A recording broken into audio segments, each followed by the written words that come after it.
What up, what up, what up? It's your boy Big Vern coming to you live from the App Stupid Studios on a beautiful Friday morning here in the Midwest. Shout out to us. We just keep on banging, doing the work.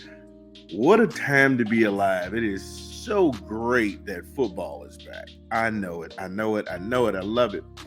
So, keeping in that tradition, headed to Labor Day weekend.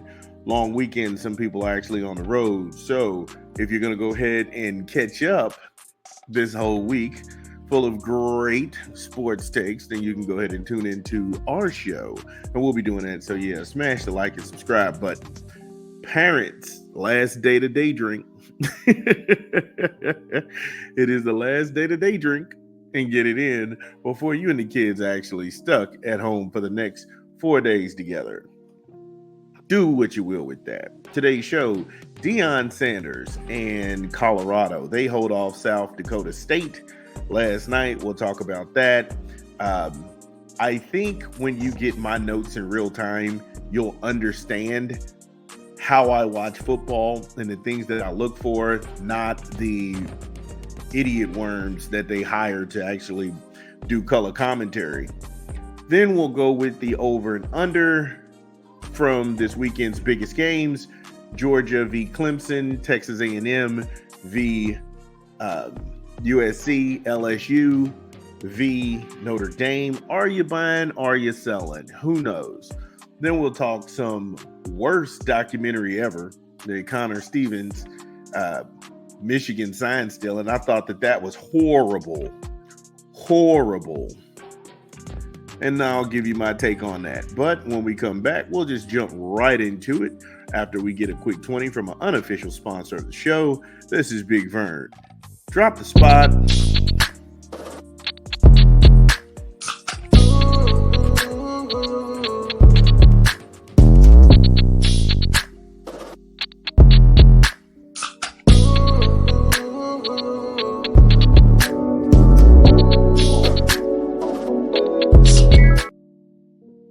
Yes, BK, have it your way because you rule.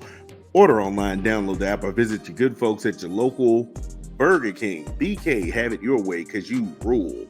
So, Colorado, last night watching this, I said they have defensive problems. And for better or for worse, that's not going to work in the Big 12. It's just not. Now, South Dakota State, they moved the ball with ease. But on the first trip, they settled for the field goal.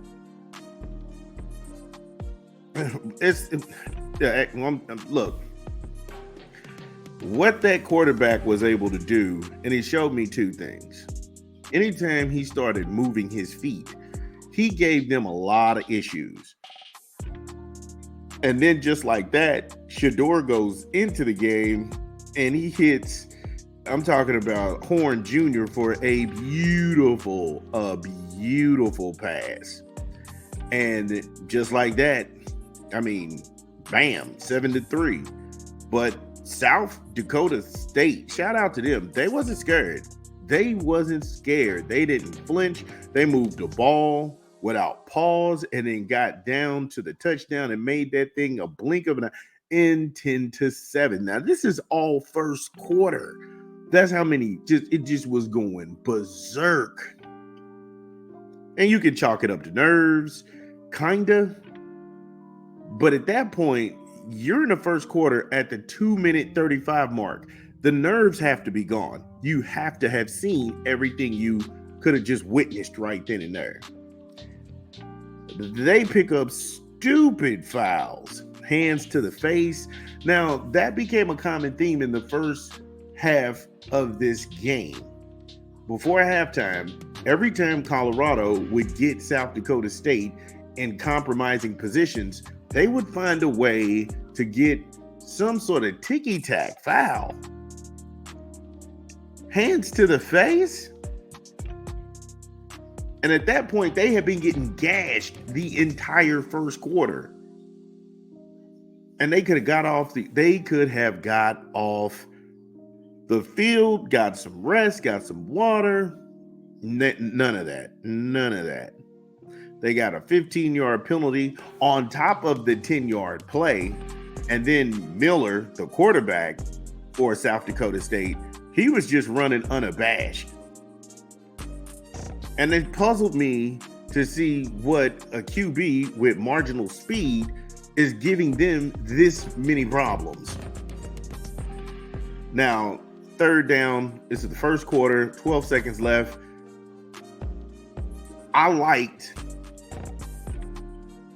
Shadour's presence. And I know people want to go ahead and, throw him out of there.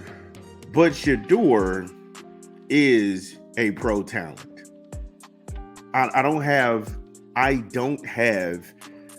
personal criticisms of these people, because that's not going to help anything. But what I am saying is, if you go back and you're honest and you look at this game, his game has improved. Nobody's been more critical of Shadour's game, saying he needed to tighten a couple of things up, stop taking so many sacks. But yeah, he stood in the pocket and he delivered. He can extend plays with his feet. At one point, he was throwing a perfect game.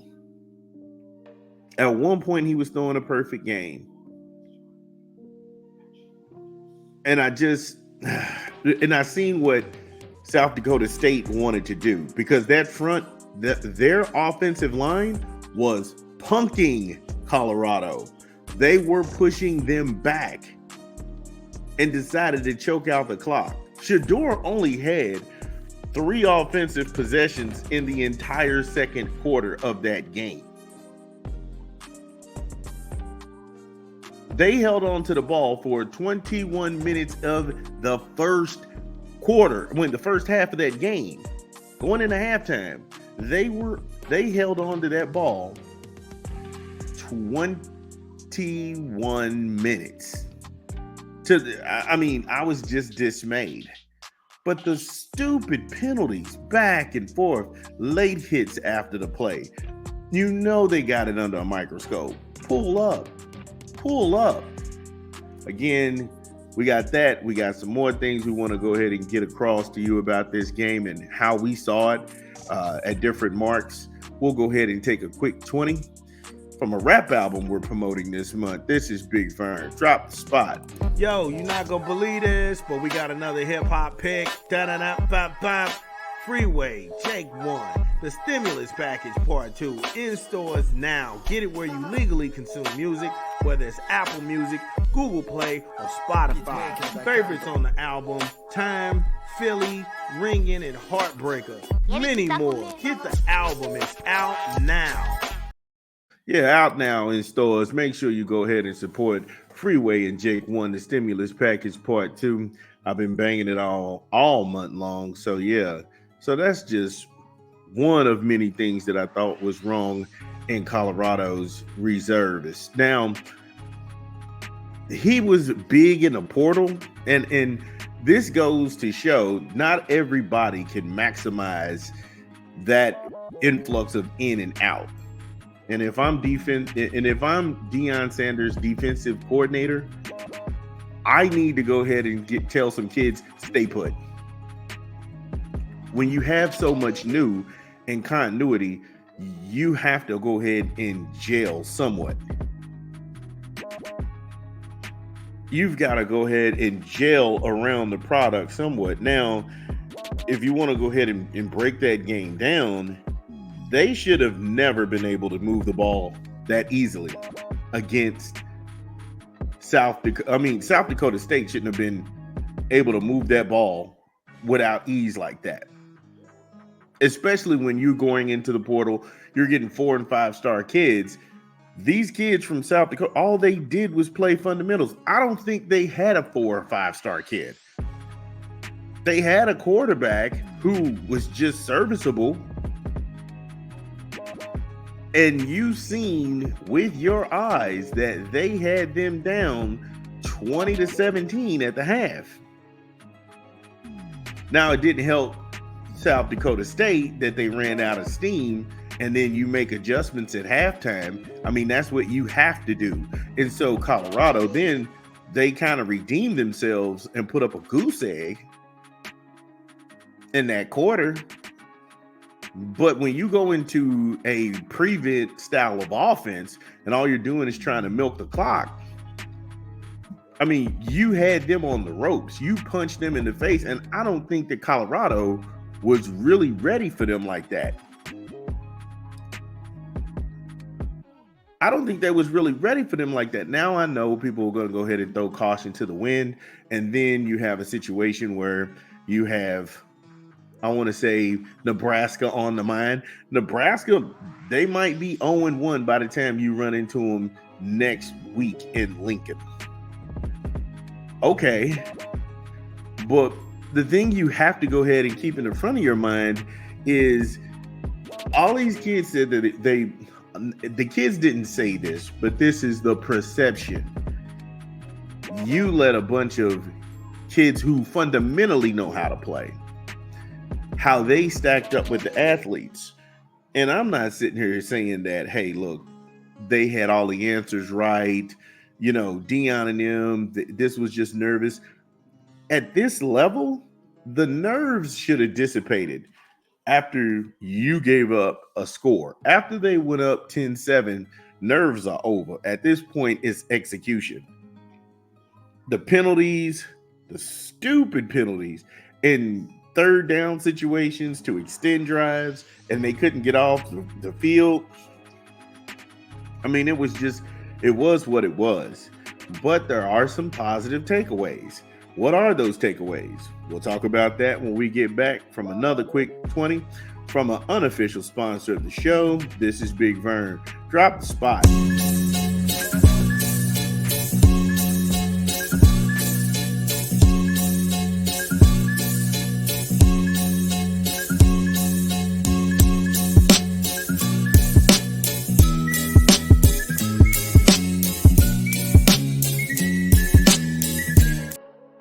Yeah, Subway.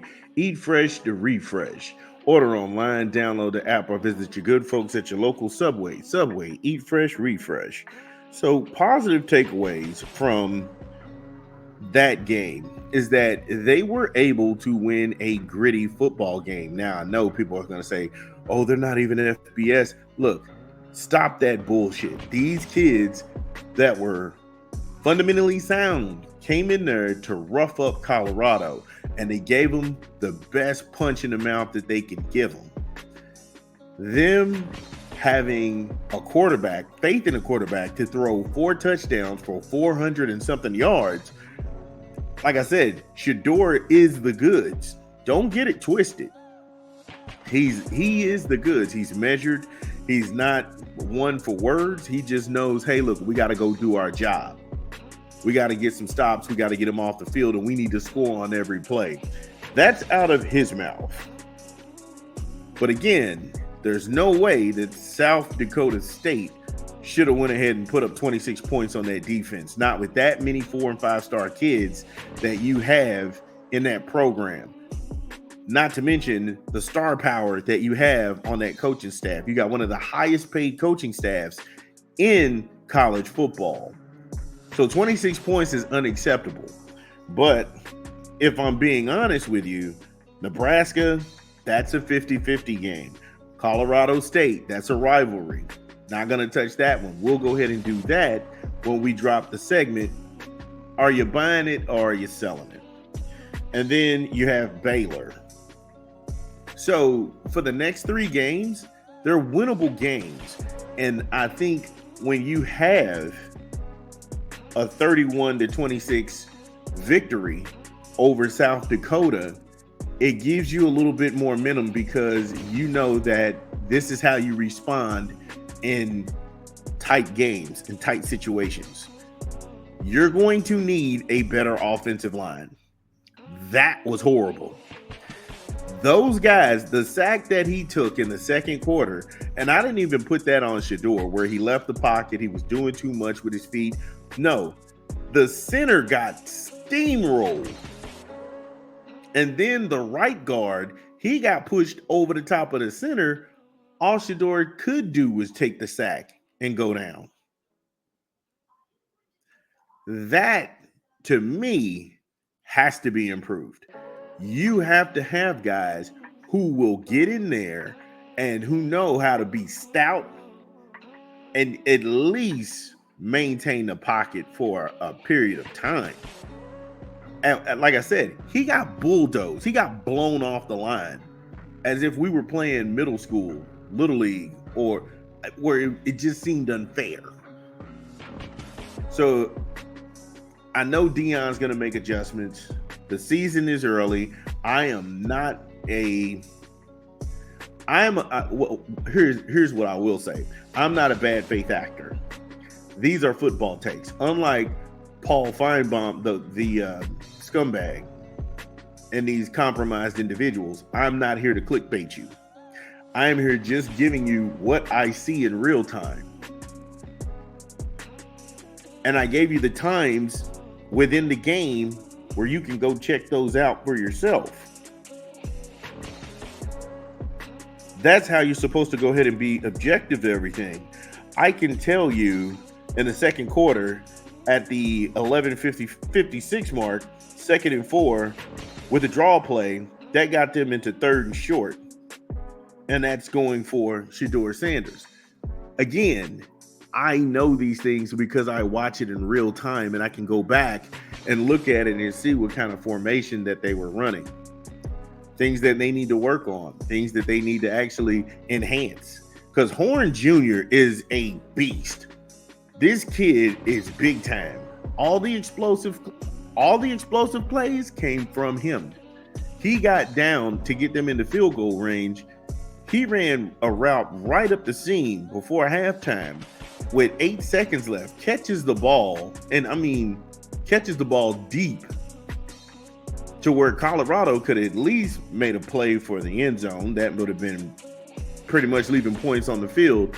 But Deion made the right call, and he took the field goal to get him into halftime. And all I'm saying is the defense needs to get a lot better. Because if this is the best defense you got, I think Nebraska's going to beat you. But I could be wrong. The good people of Boulder, let me know how you feel. Do you think that I was just a prisoner of the moment? Or would you like to see improvement in that offensive line? This is Big Vern at App Stupid.